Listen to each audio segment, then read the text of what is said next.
Hey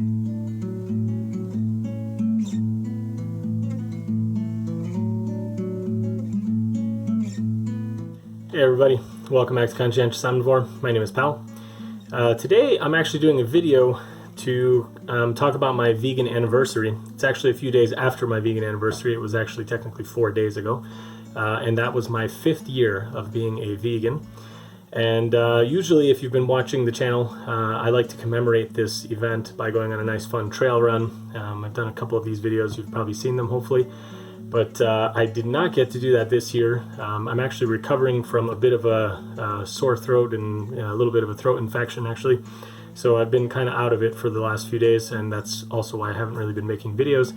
So I am just getting to the point now where I can actually speak normally and not be totally overcome with congestion and whatnot. So yeah, apologies for that. But basically I figured instead what I'll do this year is to commemorate this 5th year of being a vegan. I'm going to just share with you some thoughts about what I've learned or what I've experienced over the past 5 years. And some of these things are things that I probably knew even going into the whole thing, or very quickly knew and realized, and what made me go vegan as well. But it's been either strengthened for me, and maybe I'll mention a few things that are kind of like myths or interesting things that I don't believe about veganism. So yeah, basically, you can watch one of my previous videos to see why I went vegan, if you're interested in that. But in a very, very brief nutshell, it's for ethical reasons. I kind of came at it from a health perspective at first, but very quickly realized that there are some very serious ethical implications to veganism, and that really kind of drew me in.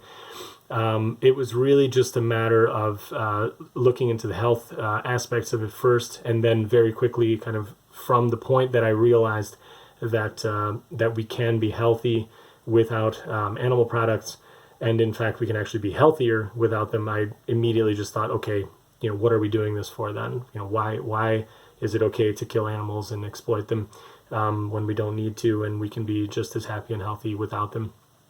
So that was really it, but I talk about it in much greater detail in the previous video, so please check that out if you're interested.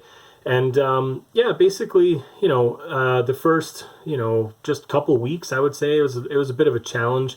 I missed milk, dairy milk. I used to drink a lot of milk, and that was pretty much it. And that very quickly subsided. I think it was probably 2 weeks or so. And then, I just have never really craved any animal products since then. And anything that I used to miss would have missed as a comfort food or anything, I've since found in vegan version, or have made it myself, or have veganized recipes myself, or with the lovely Mrs. CO, we've figured out how to make things in vegan versions now. So I would say, the first just couple weeks is really the biggest challenge.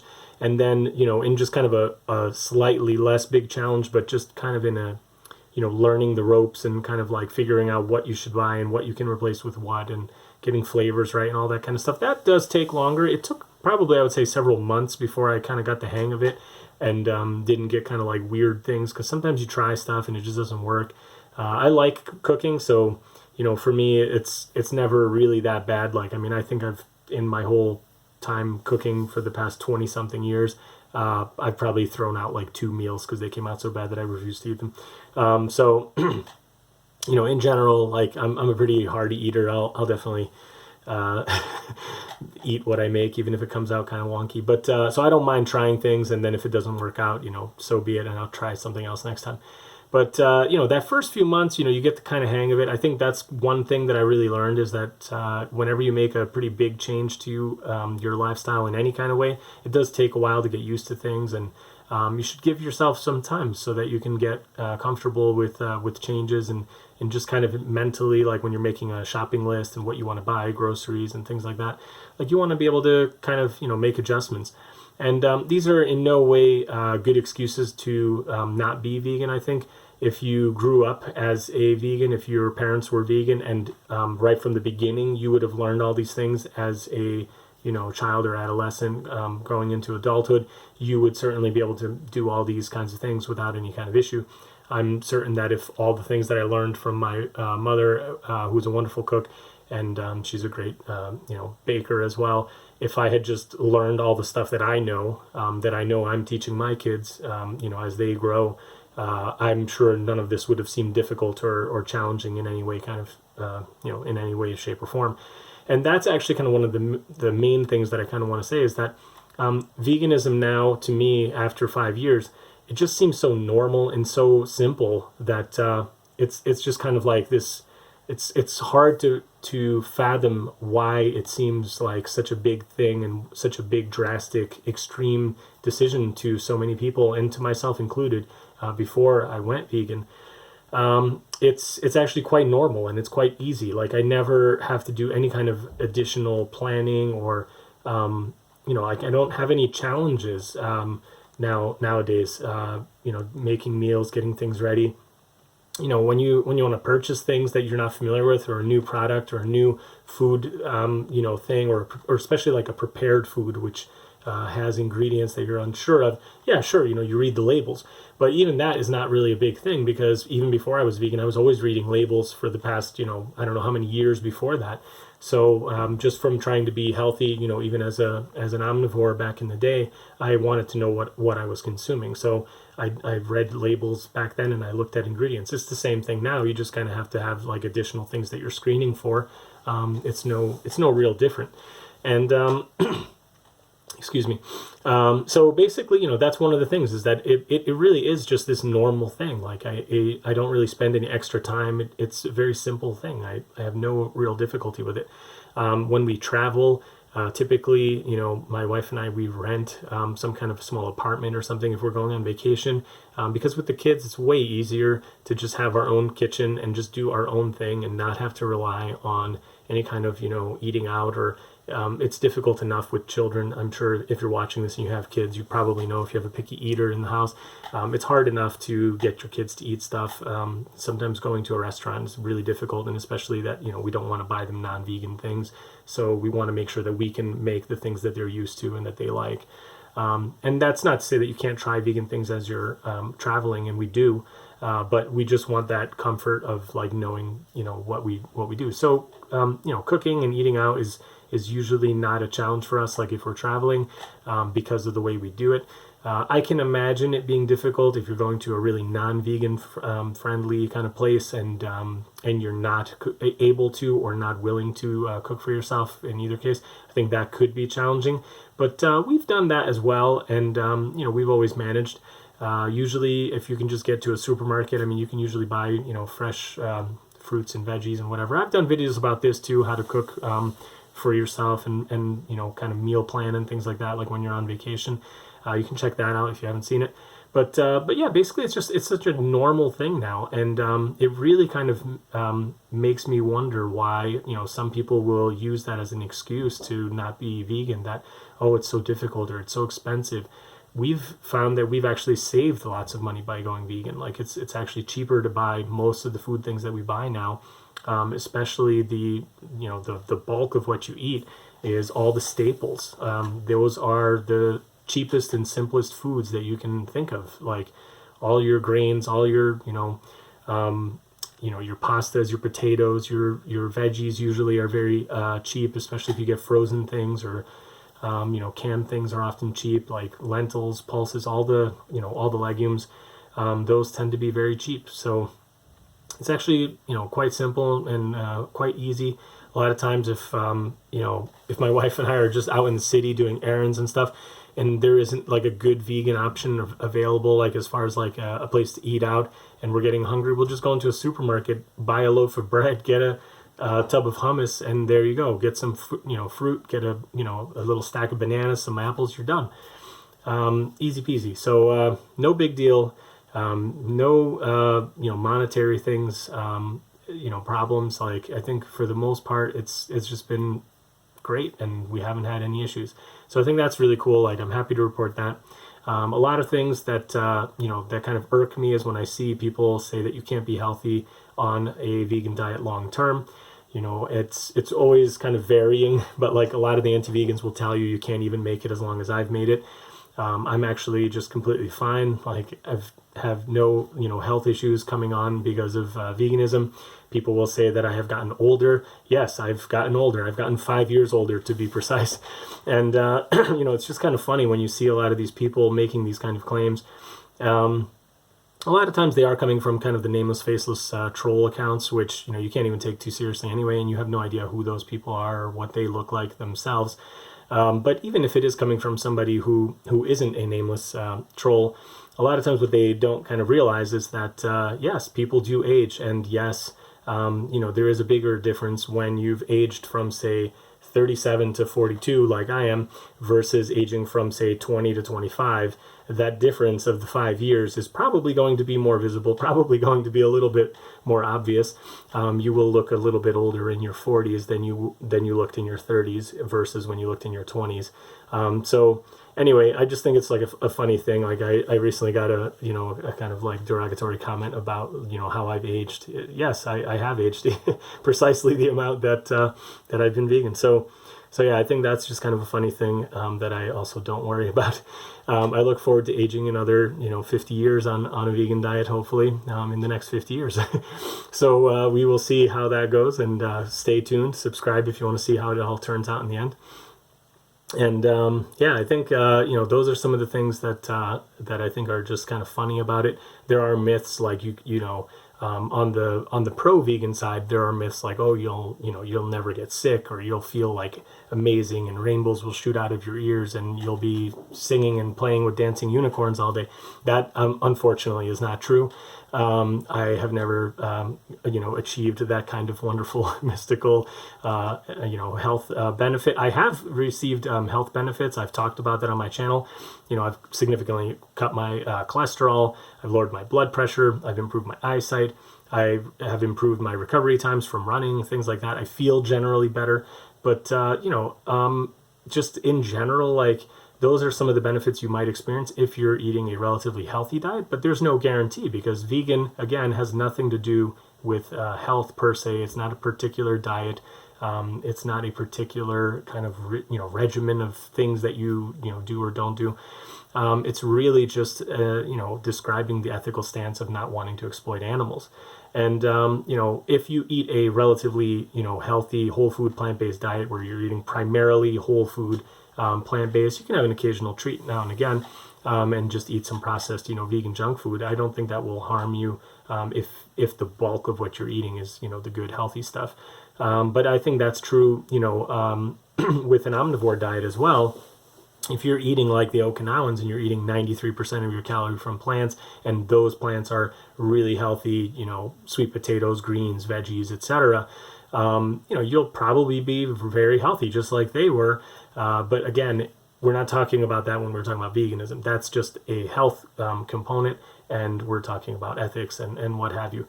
So, basically, I think, I do get sick occasionally. I got this throat infection. I have kids. They come home from school. They have, their little friends in school. They play with stuff together. When they were smaller, they would put things in their mouths occasionally, just like, all kids do. They come home with stuff. You have kids sneezing into your face or, coughing into your eyes. Like, you're going to get sick. It's pretty much impossible. But in general, I would say, maybe I've experienced, a little bit less getting sick since being vegan, but I wouldn't even really use that as any kind of selling point. I don't think it's really logical. I wouldn't worry about that. I don't think, that's the primary way to convince people to try veganism is like, oh, you won't get sick. I don't think that's normally kind of like a good selling point. People do get sick. I think in general, though, especially for people coming from a kind of standard Western diet, adopting a whole food plant-based diet, you will definitely experience, health benefits. But I certainly don't want to sell it as this magic thing that you won't age and you won't ever get sick and things like that. So I think the past 5 years has really just kind of shown me that as well. Occasionally my weight has fluctuated as well. Not as much as it used to. I will say that my weight used to go up and down quite a bit. I might do a video on that separately at some point, kind of my own, kind of like body changes throughout the years, and talk a little bit about that specifically. But just in general, I think it's actually very easy to lose weight on a vegan diet. It's very easy to gain weight on a vegan diet. It really just comes down to what you're doing, your activity levels, what you're eating, especially if you're going heavy on processed foods. It's actually very easy to even become overweight on a vegan diet. And that, I think, is, again, this kind of like myth that a lot of, pro-vegan kind of arguments might be that, oh, you'll be this healthy, super fit, whatever, ripped abs, all this kind of stuff. No, not necessarily. Certainly you can be, and I do think it's easier if you're following a whole food plant-based diet, but I certainly don't think it's a guarantee, and I don't think it's a good selling point. I really just think people should stick more to the ethics, and just in general, like, I think, good health outcomes are definitely there and easy to show and prove, but certainly, eating like processed vegan junk food all the time or as your primary source of calories, it is very easy to go overboard and get too many. And yeah, so I think that's just, something to consider as well.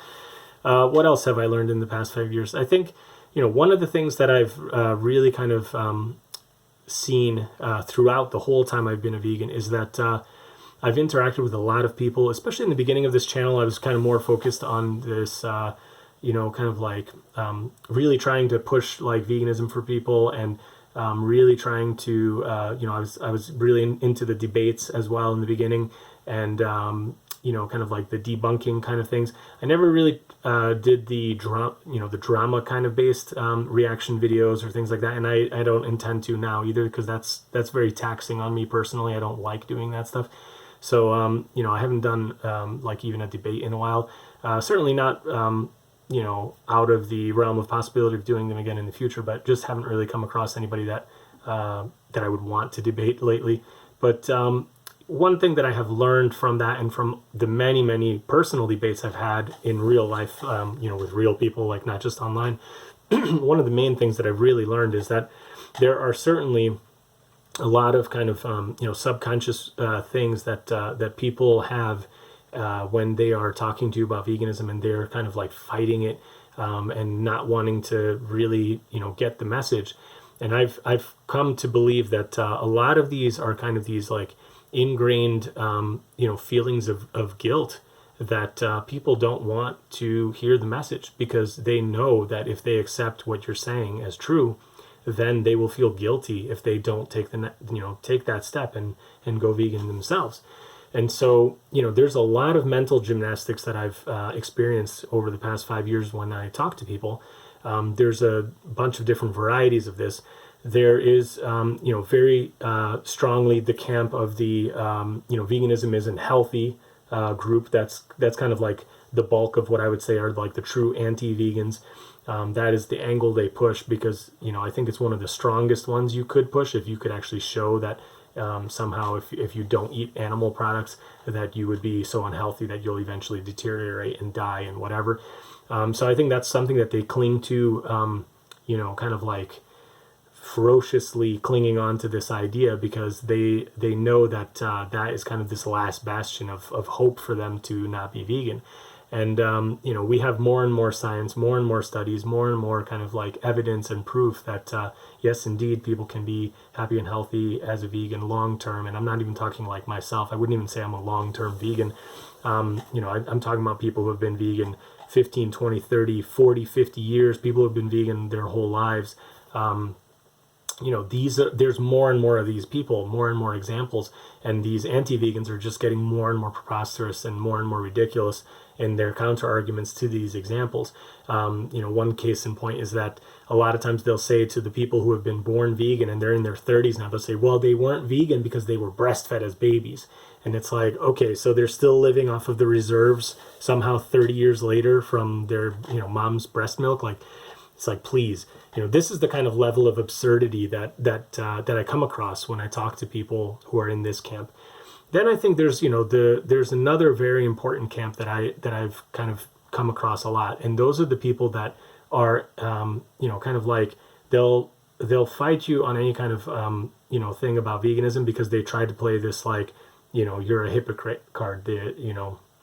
What is it? The tu quoque fallacy, where basically they, will try to paint you in this way that, well, because I'm here on this cell phone now, I'm a hypocrite, therefore, nothing I say matters.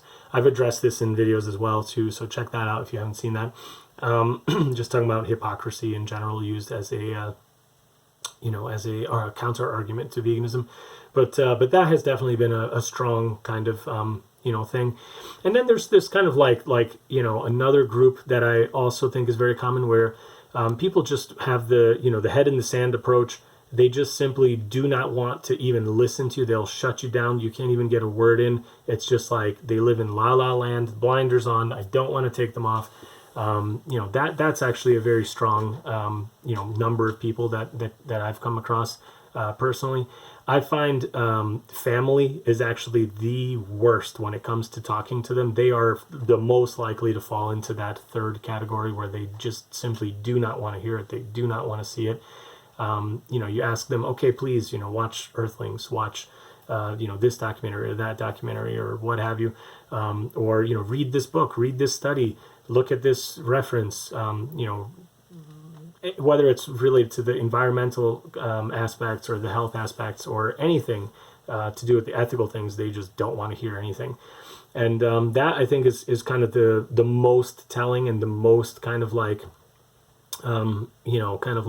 deep-seated fear. I would say that those are the people who, they just know that if they even allow that little seed of truth that you plant in them to grow, they will have to basically acknowledge the truth of it, and they will have to basically accept veganism as a valid kind of outcome of their own ethical values, and that is what they would need to do, and that's why they fight that so hard.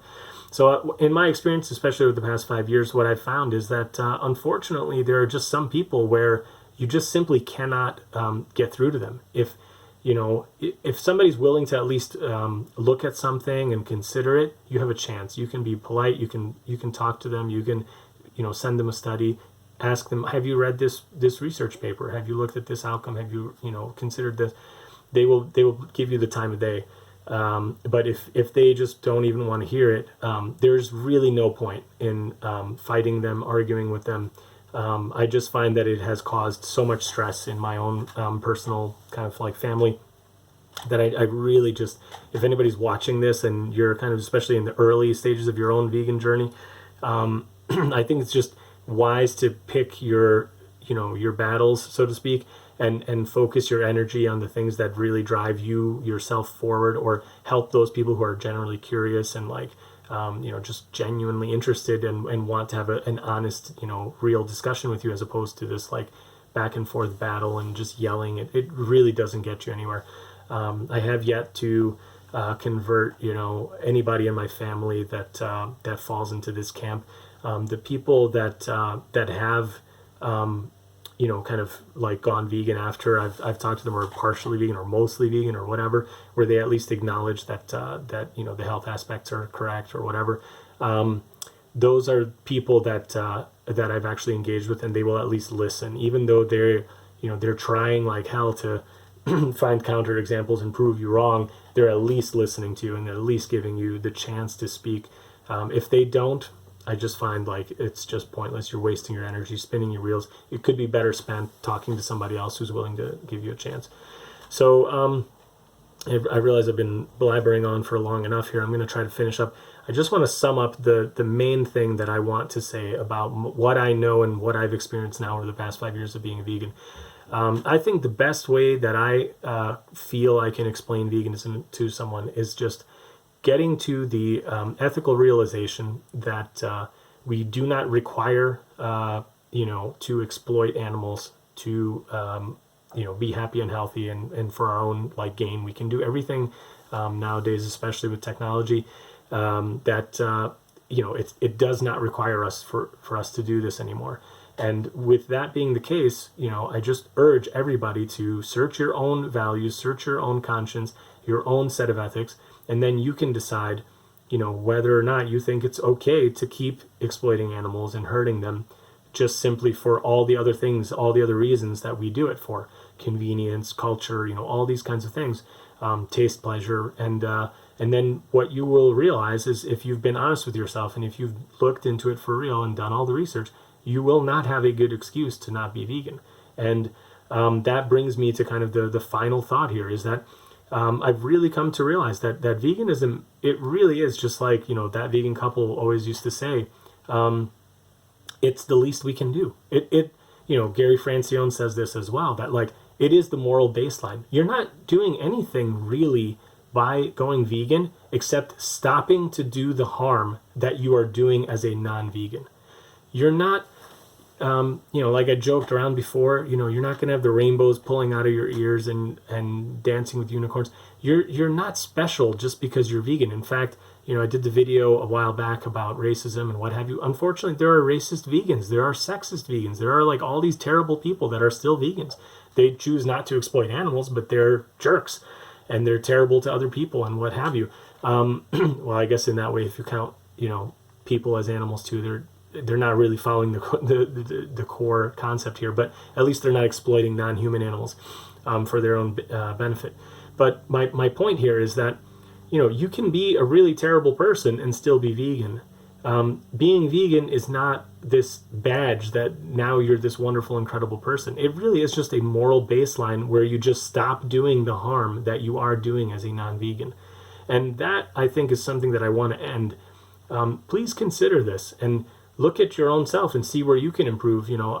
I've been thinking so much about this, especially lately, with so much of the stuff that's going on in the world.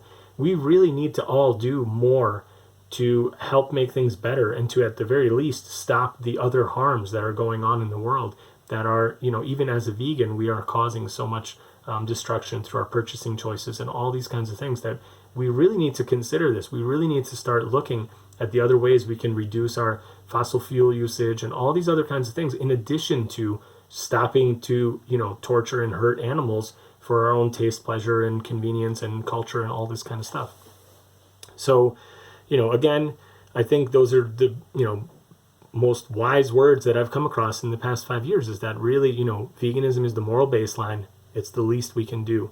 It's not difficult. It's very simple, especially once you've been doing it for a while. You'll just wonder, like, how on earth did I think this is extreme? How on earth did I think this is weird? It's not weird. It's simple. And the longer you do it, the more normal and the more extreme and weird it looks to do the other thing. That's kind of the main thing that I want to end here with, is just that it's just a very simple thing. And then from there, you can build and really start becoming a great and good person that, hopefully we can do good in the world and, reach out to other people and teach people and show people and lead our lives as an example that other people can look at and say, that person's got it, together, and they're doing a good job. I want to follow them. I want to emulate them. So that's it.